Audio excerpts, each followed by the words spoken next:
for the Wildcats. Cameron, another look. Yes! You're listening to Straight Outta Whack. Kobe knocks! Bam! Bella Earl, that's where she's special, and one. Through his legs for Mike P. Oh my! Three for the lead! Got it! Lamar Wilkerson with 1.3 left to go! Here's your host, Kyle McDonald. What's up, everybody? Another episode of the Straight Outta Whack podcast here on this Tuesday afternoon. As you see, I have the voice of the UTA Mavericks men's basketball team, Josh Sours. Josh, first off, how's your voice? I know that there were some people that were talking about it on Twitter just now as you got on here, so I got to ask that first, and then I'll get to the really important question right after you answer that. The engines are nominal at the moment. A good night's sleep and some morning coffee will get you right back in the saddle to ride again. So no, we're feeling good this morning, and we talked just off air just a second ago. It's always good to do these after a win. So no, we are nominal status right now. Yeah, I mean, you talk about that doing it after a win. Last night was, people want to just point out about it being a quad 2 and so forth and so on, but that was just the second Division I win of the season for the Mavs. They beat Northern Kentucky at the Gulf Coast Showcase. That's got to be a relief, especially with WAC play coming up next week. Last year we saw a similar situation with like a Sam Houston where they got a big win in an MTE late. I should say a couple wins. And it kind of sparked them off to like a 7-1 start, I want to say, in WAC play. You've been with this team the entire non-conference slate. What do you see in the growth of this group? I mean, we knew that there was a lot of new faces. Greg Young mentioned in his preview episode I did with him, they're building from the ground up, and I think you had mentioned that too. What have you? They've been so close too. Like let's be real, they've been close. They just hadn't got over that hump till last night. And it was impressive to the fact that they led for the entire game. Like, they never trailed in that ballgame.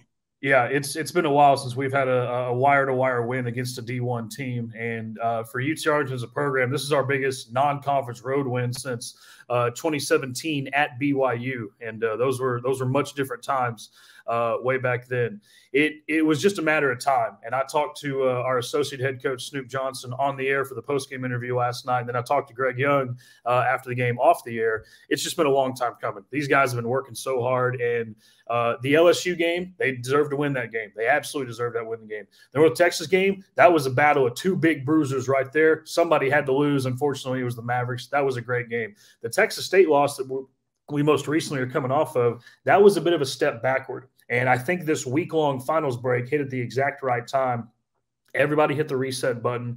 The coaches, they admitted they grinded this team very hard over the last few days. I was at practice 2 nights ago, I guess now, and they were getting after them. We had a very light day yesterday, and it was the perfect formula to go out and knock off San Francisco, who, as you know, a very, very tough team, top 100 in the net. It finally, all those dues that we've been paying all year long, even going back to last year, they finally paid off. This was long overdue as a program, and we finally got one. And it feels good. Let's just say that. It feels really good. Yeah, I mean, it has to. It's just like we've said, the Mavericks were so close in so many ball games. I mean, they made a 45-spot jump in the net after that win over San Francisco. And I'm trying to refresh my page here, but it's not showing the seeding system up to date yet. I know that if I'm doing the math right, the Mavericks will still be in 13th right now, but still it gets them back in that realm where they can catch some teams in front of them. And we still got 2 months to play. So it's a big one. The big thing here, and I want your thoughts on this, they play Cal on Wednesday, a winless Cal team that is a sub-300 net team. How does Greg Young and the staff keep them from having a letdown against a team that needs a win but hasn't been good all season? Like, because you got to go and make Monday night legit with a win on Wednesday. Oh, it's a full mental gymnastics routine right now in everybody's head because, well, did you want Cal to get a win maybe last week so they at least have one under their belt? And then going on this trip, we knew San Francisco. We knew these were going to be two tough teams regardless. Obviously, San Francisco, their creds are a little better this year, as you know. So in some ways, you're almost hoping for a split. But now it's time to get greedy. We've done San Francisco. Why not? Let's go get another one. So I think you heard it last night a little bit, especially talking with our head coach or Greg Young, and then Snoop Johnson, as I referenced earlier. Yeah, they enjoyed this win, but it was pretty low key last night. Hey, that's a big win. We got one more to go, and if we can do that, then this script is totally flipped on our season heading into the WAC, and we're going into Tarleton with the highest of highs. But with that being said, tomorrow, I don't know. It's going to be before Christmas. I don't know what the crowd's going to be like. Cal is no doubt hungry for a win, but these guys are focused. That was their best game they've played all season long last night. It's going to be a pretty light day today. We'll have practice tonight. I think they're going to come out there and play pretty good. As far as the effort, it's always going to be there. We know that about the Mavericks now. Yeah, I mean that's something that I've enjoyed watching. Even if it's in a loss, it's still the effort. Like it's there. The talent's coming, the growth is coming, and when those two catch up to each other, this team there's a potential there to be really, really good, and you can't overlook a squad that's going to maybe outwork you or that's going to get out. I mean, Shamar Wilson and Kendall Weaver, or is it Kendall? Do you say Kendall? It's Kendall. It is Kendall Weaver. Okay, Kendall Weaver. I'm sorry, right there. I apologize, but they combined for 20 rebounds last night in that win. That's a guard and your big man, and some of those came on the offensive glass at big moments. Like this is a team that's going to work hard. They just got to figure out that consistency of at least offensively, because we've seen the struggles, but when they put the two together like they did last night. I mean, we're going to see more of those type of games where they're going to win ball games that maybe people don't think they should at all. Yeah, and the first half yesterday was an offensive clinic for UTA. They absolutely went to work. That's the best they've looked all season long. They finally were able to get through some of these 1-3-1s, these 2-3s, these press zones that we've been seeing. They finally were able to break through them, and they didn't get stuck. They didn't just jack up threes, if you will, in desperation mode. They were able to work around this really, really tall San Francisco team. So they came in with a plan, and they executed it to perfection, especially in the first half. Second half, it turned into a hold on for dear life because San Francisco started making a run, and that got really scary there in the end, but UTA held on. But going back to your point on the offense, they have an identity now. UT Arlington is a very good rebounding team. UT Arlington is an elite offensive rebounding team. That is straight from the head coach, Greg Young. It's all about the defensive rebounding now. That is the key to UT Arlington going into the WAC is, can you control the boards? If you control the boards, you're going to give yourself a chance. You may not win every night. We saw that in the Texas State game. But if you have the rebounding numbers, you will give yourself a chance against any opponent in the WAC. Yeah, absolutely. Let's listen to what Greg Young had to say last night in his little post-game thoughts. Great win for our program tonight. So proud of our players. We were just the tougher team tonight.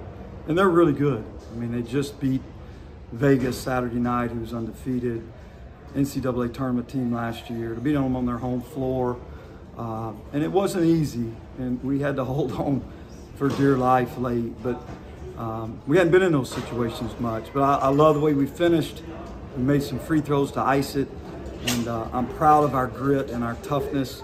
We'll clean some other stuff up, but we got that part done tonight. Now we got to continue to do it again on Wednesday against Cal. But very proud of our team, excited for our program. We got to just keep getting better. I'll play some highlights as we're talking here, but you mentioned it. I feel like the one thing that stood out is that UT Arlington hasn't been in a situation like they were last night where they were leading late, per se, and they had to do what they did it just paused on me. I don't know why it paused on me. Maybe it's my internet. Maybe I'll pull it back down.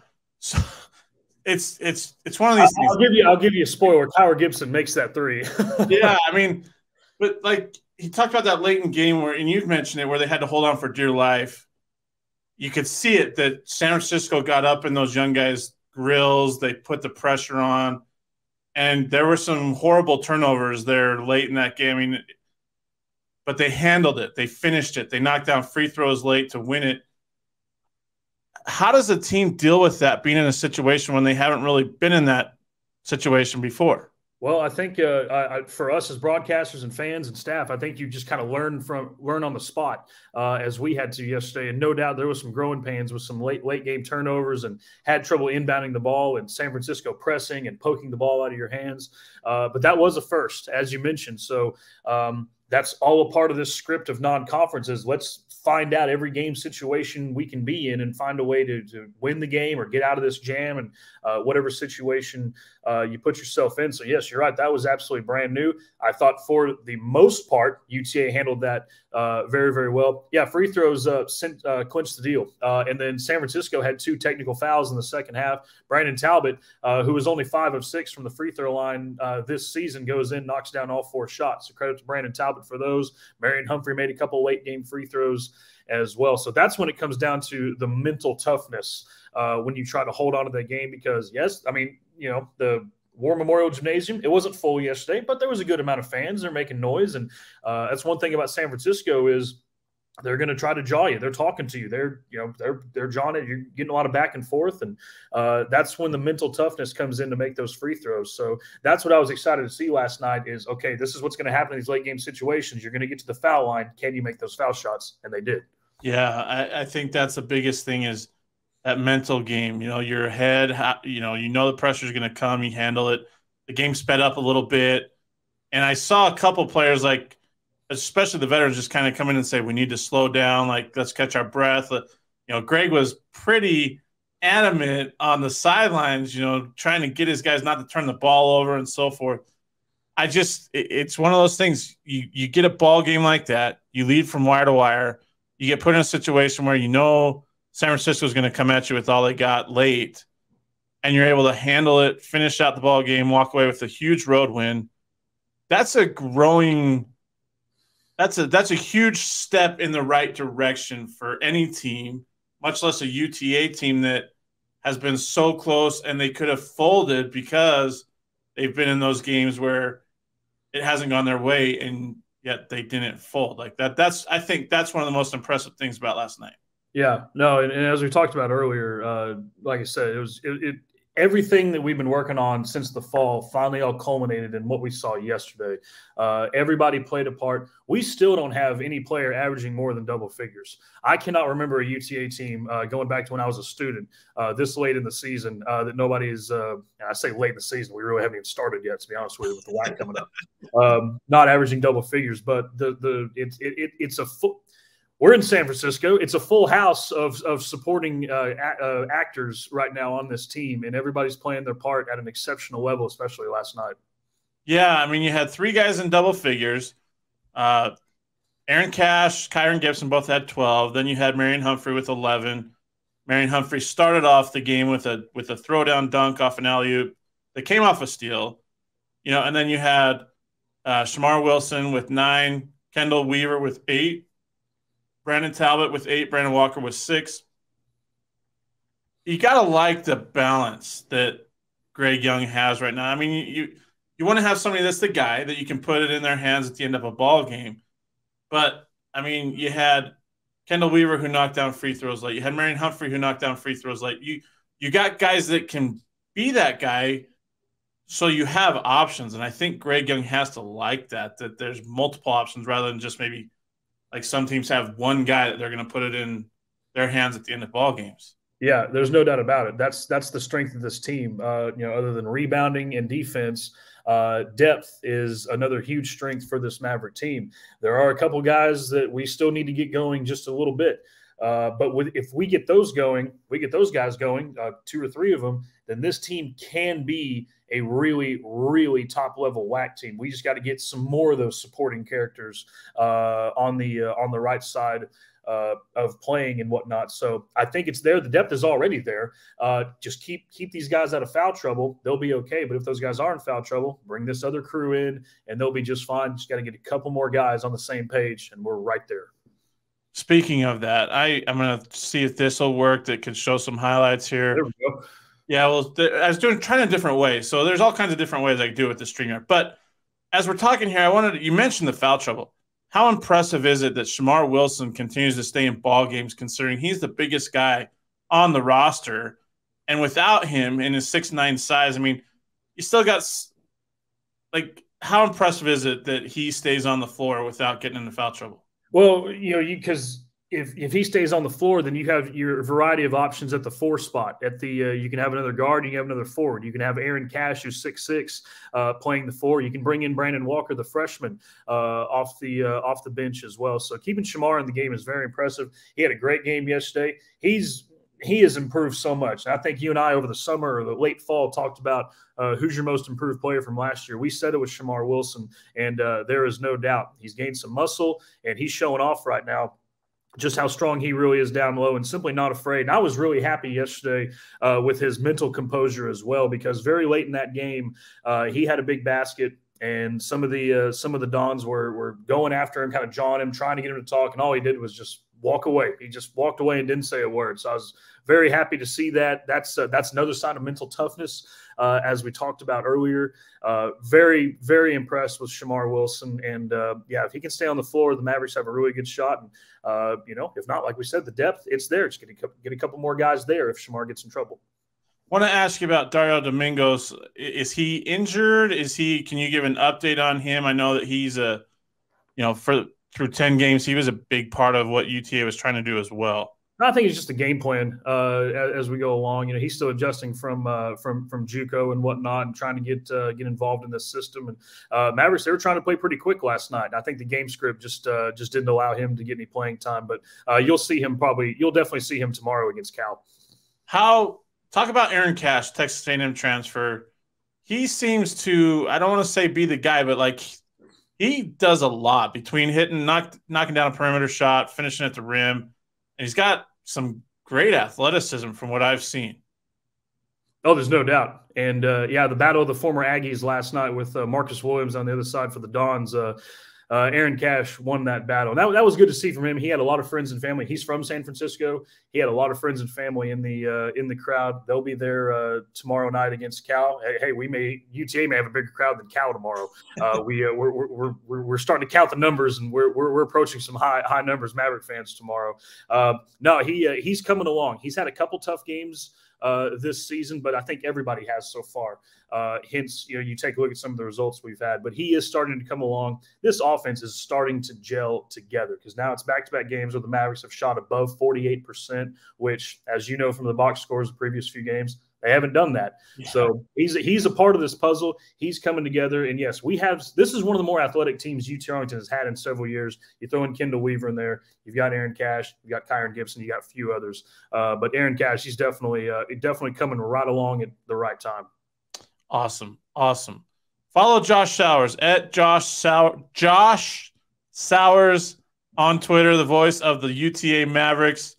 Mavericks at Cal to finish off the non-conference season on Wednesday nights, 6 p.m. I believe that's 6 p.m. Central if I'm looking at the UTA site. Yeah. Is that right?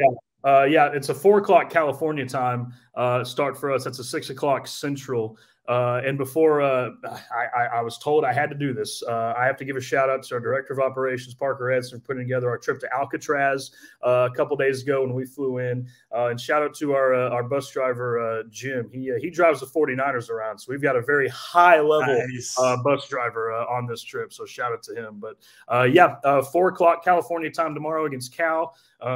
They're winless. It's scary, but let's go out there. If the Mavericks do what they did the other night, I have no worries. Absolutely. Trying to get to 6-7 as they get ready for the WAC opener at Tarleton on December 29th. Crazy that WAC play is next week. That is wild to me.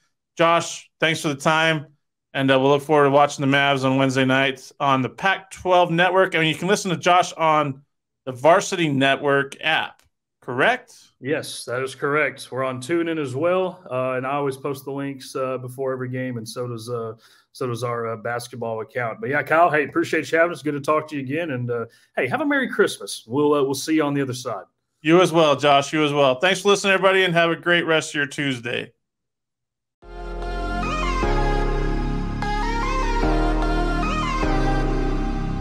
Thanks for listening to the Straight Outta Whack podcast.